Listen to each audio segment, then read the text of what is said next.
Here are some of the signposts of a new direction.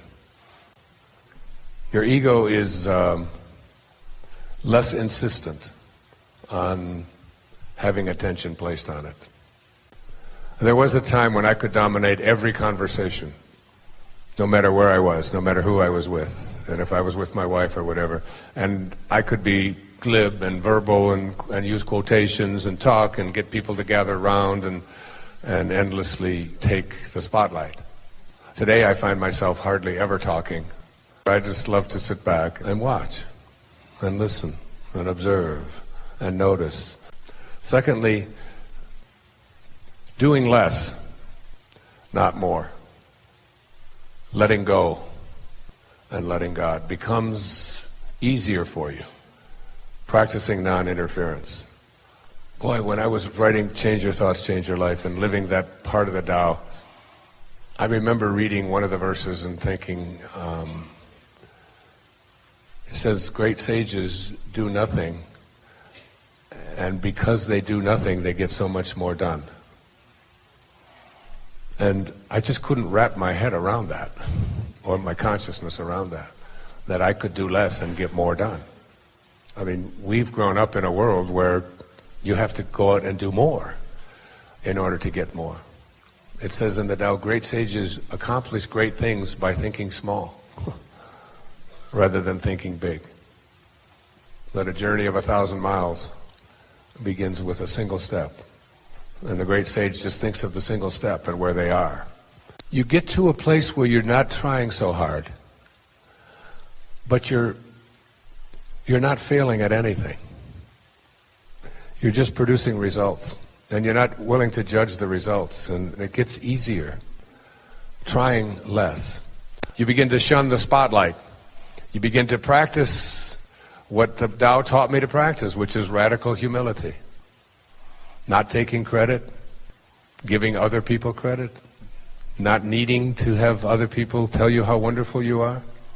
Just simply practicing what the ocean teaches us. Stay low and let everything come to you.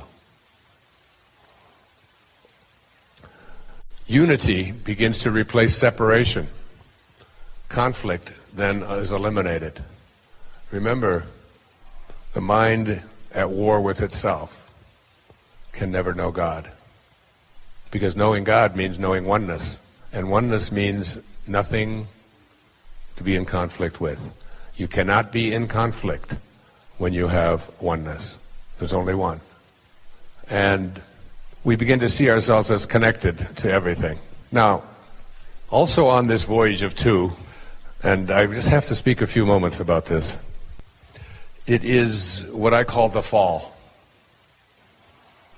Virtually every spiritual advance that I've ever made in my life has been preceded by a fall of some kind or another. And I think you can expect a fall. And when you're in one, when you're in a low point, when you're struggling, the Tao says that built into all misfortune is good fortune. And built into all good fortune is misfortune. So that when you're in a place of misfortune, low, your relationship isn't working, the finances aren't coming, the news about your body, the medical diagnosis, things aren't the way you want them to be. All of the falls. Elizabeth Kubler-Ross had a wonderful quote. She said, if you shield the mountain from the windstorms, you'll never see the beauty of the carvings. So the idea really isn't to try to eliminate the storms of your life. The idea is to learn how to sing in the rain, how to dance in the storms, and be willing to go into the storm. And the final thing about this journey back, I talked about it in the film, it's called the quantum moments. And these are moments in our lives that really shift us, and they almost always come after a fall. So you have the fall, that as you have one of these falls, what you are doing is you are generating energy to propel yourself over the bar. If you remember in the film, I spoke about the night that I had one of the most shameful nights of my life when I required my wife and our 5 little children. We had 5 children in 8 years, and they had closed the bar at the restaurant because someone the night before had served someone underage, and they wouldn't give me a beer with my meal. And I made everybody in the family be inconvenienced and get up and go to another restaurant because I was upset because I couldn't have my beer. Now that's a jerk. That's shameful behavior. It's hard for me to even admit it, but I'm better than I used to be. Now I'd only make them go 2 blocks instead of 3. No, I wouldn't do that. I wouldn't do that. And that morning, after that fall provided me with the energy. I began to think about myself. And what was I doing? How long has it been, Wayne, since you've gone without having a beer in the evening? I couldn't think of a day in the previous 2 decades.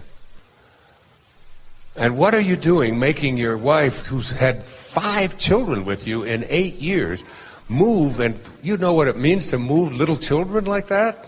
You know, with all of the things that you have to take and put them in the cars and the seat belts and all of that, and none of it mattered to me. But that fall allowed me probably to be alive today. Because if I would have kept drinking the way I was, I wouldn't be alive today. It was going to kill me because alcohol is like sugar. I mean, it's loaded with sugar, by the way. So these falls, when you have one, start looking for the energy and start seeing what it can bring to you as you move back. Let's now examine the elements that most of us agree define the essence of our Creator, along with how they can help us sensibly approach Him. 1. God is love.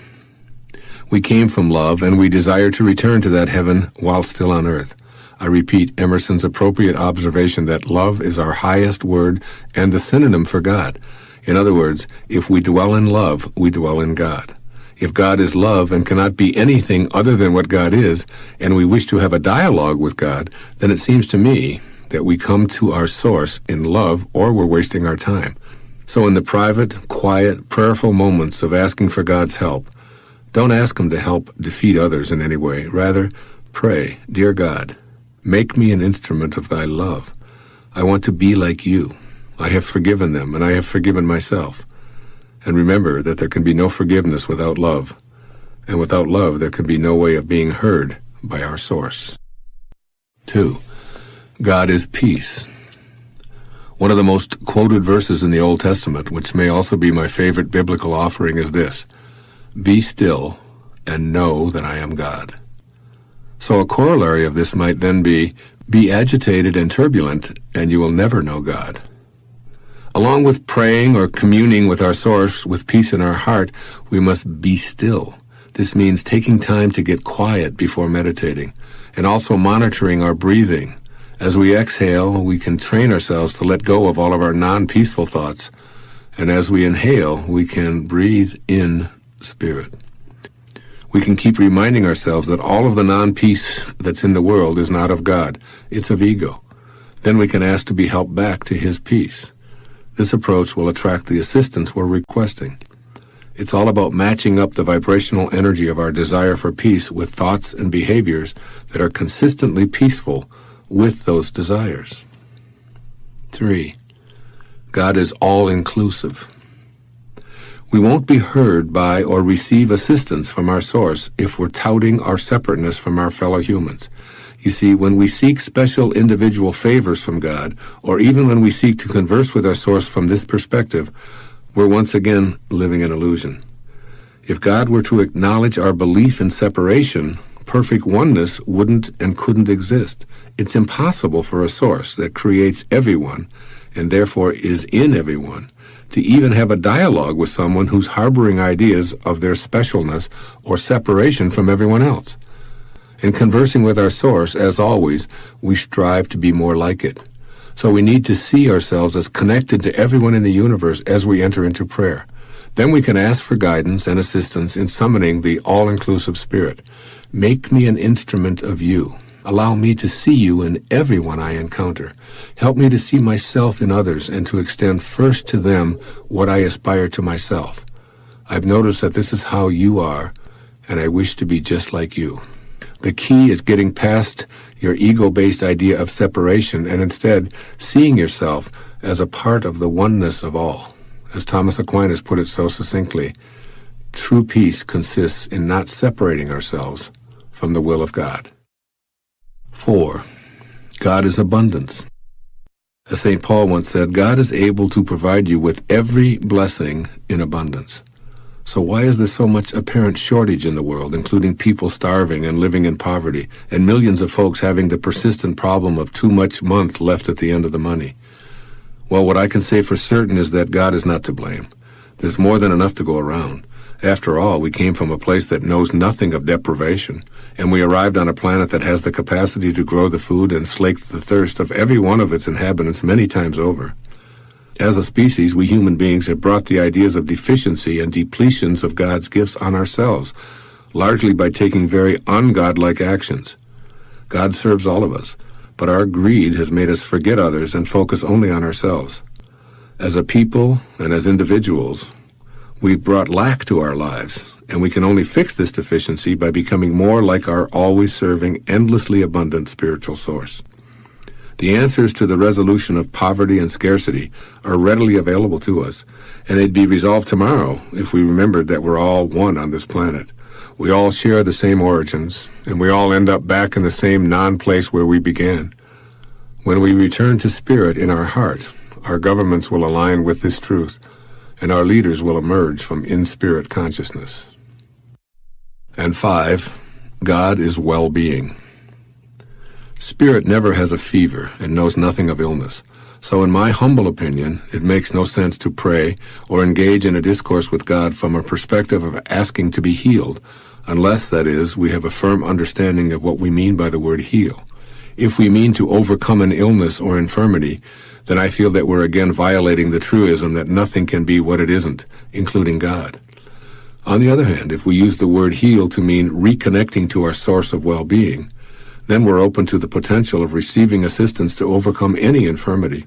And that's how I use the word. I never asked God to help me to get over a feeling of sickness. Even when I had a minor heart attack 5 years ago, I asked to be made an instrument of God's well-being.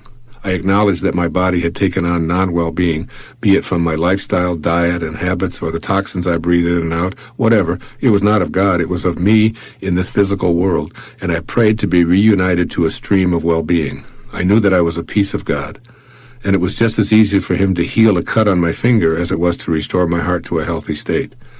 Since I knew that God's healing power was within me, I just needed to help my body remember this. You want the truth of who you believe you are to mesh with what you're projecting outward. If this is unsuccessful, you're aware of it, even if you opt to ignore it. The imbalance surfaces in your daily interactions, showing up in feelings of being upset, out of sorts, confused, and often misunderstood. My intentions are good, so why is it that no one else sees it this way? And I try to be a good employee, a good father, a good citizen, and a good husband, but I always seem to be misconstrued or misjudged. This results in a continual state of frustration and even anger. You need to make a decision to realign yourself on an energetic basis to get the scales balanced between your idealized self and your realized self, as perceived by the majority of people in your life. Restoring the balance through realignment. When you balance the way you want to be with the way you're being received, there's a distinctly pleasurable feeling of being in harmony with life. It's not that you're seeking approval or groveling for respect or love. It's more that you're in the world in a way that's congruent with your inner desires to be the kind of person you are. You accomplish this by first noticing when you're feeling misperceived, then determining if your words and actions match the truth of your inner thoughts.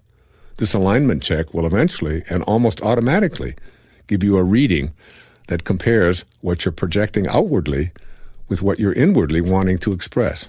Let's take a look at some of these indices. This alignment check calls for self-honesty along with a willingness to experience radical humility in the process. 1. I am a loving human being. If you both desire and believe this to be true about yourself, then you're 2/3 of the way toward being in balance on this principle. Your desire to be a loving person, and at the same time, your truth that you are a loving person, leaves only the third element, how others perceive you. Here are some ways of being that are counterproductive to being perceived as a loving human being and create an imbalance. Having a strong position of hatred toward anyone or any group of people, you're out of balance. Violence in any form, including aggressive verbal outbursts, you're out of balance. Support for weapons designed to produce megadeath explosions, you're out of balance. You enjoy being entertained by films portraying hatred and killing, you're out of balance. Verbally belittling others' beliefs and insisting that your beliefs are superior, you're out of balance. Let your thoughts of love become the driving force behind your unloving behaviors. This is true alignment. Begin looking at the world as a vast mirror reflecting back to you exactly what you are. If you truly are a loving human being, the world will look like a loving place to you, and this will be how you'll be perceived. You will have restored balance, and consequently, there will be no discrepancy between how you see yourself and what the world is reflecting back to you. If the world continues to look like an unloving and unlivable place, I urge you to keep examining the kind of energy that you're projecting outward. 2. I am a kind human being. You cannot be kind to me and unkind to your waiter and be in balance. When you persistently extend arrogance outward in the direction of other people, even if you feel justified in your actions, that's how you're perceived and defined. You need to know that you're not coming across as a balanced, kind person. You may indeed exemplify kindness in how you treat your children and your grandmother, and even all of the children and all of the grandmothers of the world. But if you honk your horn in a red-faced anger at a slow-driving grandmother who's taking her grandchildren to school, then you're way, way, way out of balance. If you see yourself as desirous of being a kind person, then consciously spend time daily aligning your thoughts with your desire. The universe will cooperate, bringing you more and more of that same kindness. 3. I am a joyful, happy human being. In this category, your feelings are the measurement you need to pay attention to. In fact, they require your undivided attention. Do you feel happy and content, or are you easily outraged over the misconduct of others? Does your joy turn quickly to despair when you read the newspapers or listen to the news? Do people around you really think that you're a happy camper in your daily life? Do you regularly hear others telling you to lighten up or chill out and stop letting yourself get so worked up? These are clues indicating the balance or imbalance between how you see yourself and what you project to others. The alignment check for this principle involves noticing your feelings and your ability to sustain them, along with feedback from people you trust. And 4. I am a non-judgmental human being. If you're truly non-judgmental, then it will be impossible for you to categorize or generalize individuals into groups such as old, Southern, uneducated, teeny boppers, belonging to red or blue states, conservatives, liberals, and so on. A stereotype is a judgment. You cannot be non-judgmental and be critical of the different ways people talk or eat or dress, socialize, dance, or anything else. If you believe that you're non-judgmental but admit that you have a tendency to generalize and criticize, then you're out of balance. You're due for a realignment so that your current thoughts and ultimately your behaviors will become a vibrational match to your inner self-portrait. Make a conscious decision to look for what is right and pleasing in others. Create a new habit of complimenting those around you. Decide that you're going to disregard stereotypes and refuse to engage in conversations that dwell on judging anyone. Turn judgments into blessings to restore the imbalance between how you want to be and how you're actually presenting yourself to the world. Rebalance this energy by sending a silent blessing to the person. On the non-judgmental side of the balance scale, think about how much love and support this person could use. I guarantee that you'll feel the difference internally and at the same time feel more compassionately connected to that individual. The energy of non-judgment is totally balanced as opposed to the energy of contempt, pity, or some other negative option. Become aware of all of your behaviors and feelings. Then attempt to determine if they match your vision of yourself and if that self-image is what others see. You'll immediately feel discord when you discover imbalance, and that's when you can choose to change habits to match your desires and restore equilibrium to your life. Whenever you're about to act, to do anything, if you have any conflict at all, you can ask yourself the question, is what I'm about to say, is what I'm about to do going to bring me peace, more peace in my life, or is it going to bring a sense of turmoil? Is there going to be some struggle, some anxiety as a result of what I'm going to say or what I'm going to do? If the answer is peace, then it's your highest self. If the answer is turmoil, struggle, anxiety, stress, then the answer is your ego. So now you've identified, and now you know how to act. The way to act is with the way that will bring you peace. Even if it seems inconsistent, the way to act is the way that will bring you peace. The second thing to do is to start to learn to go beyond this restriction that you've experienced in the physical plane. The restrictions of the physical plane are many. Begin to say, I can transcend that, and your mind begin to look at yourself as living in that physical plane, but that's not who you are. So figure out ways in your own consciousness to just get past all of these limitations that are a part of your body and your world.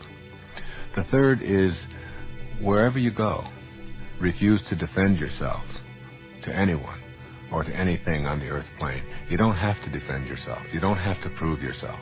You can just quietly be an effective human being and not get yourself into that position where you're arguing with someone over the rightness of how you feel. Just let go of that. And the higher part of you is saying, I want peace.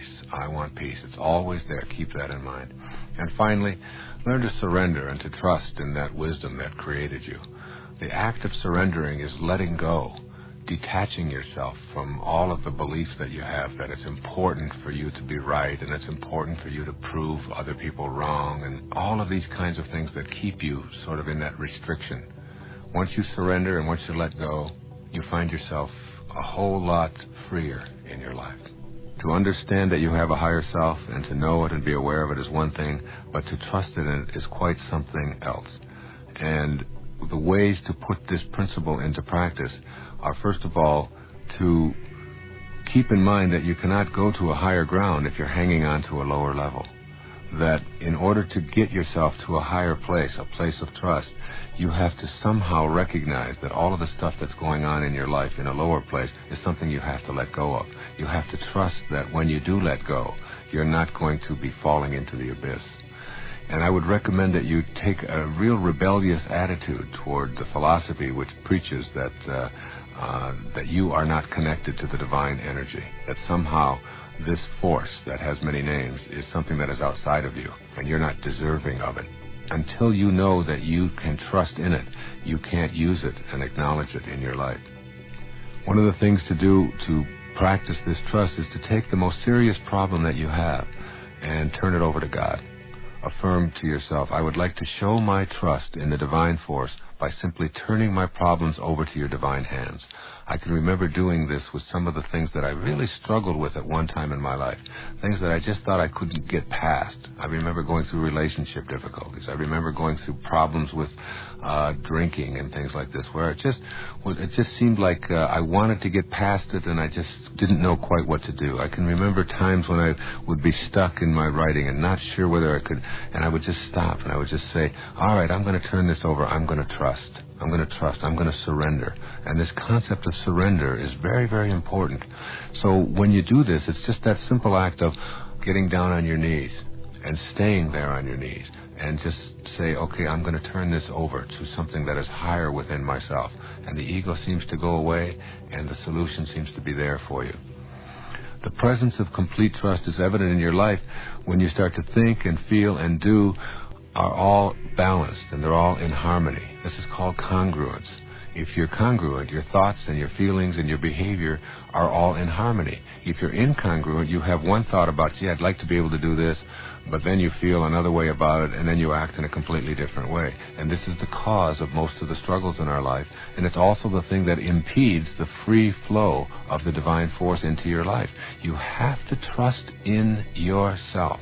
When you're trusting in yourself, you're trusting in this very wisdom that is the source of your life.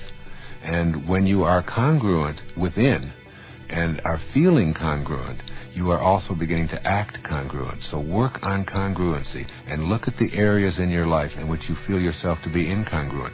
What do I think about this, and how do I feel, and how do I act? And try to bring them into harmony, and you'll start accessing this trust this trust that is absolutely essential to the manifesting process.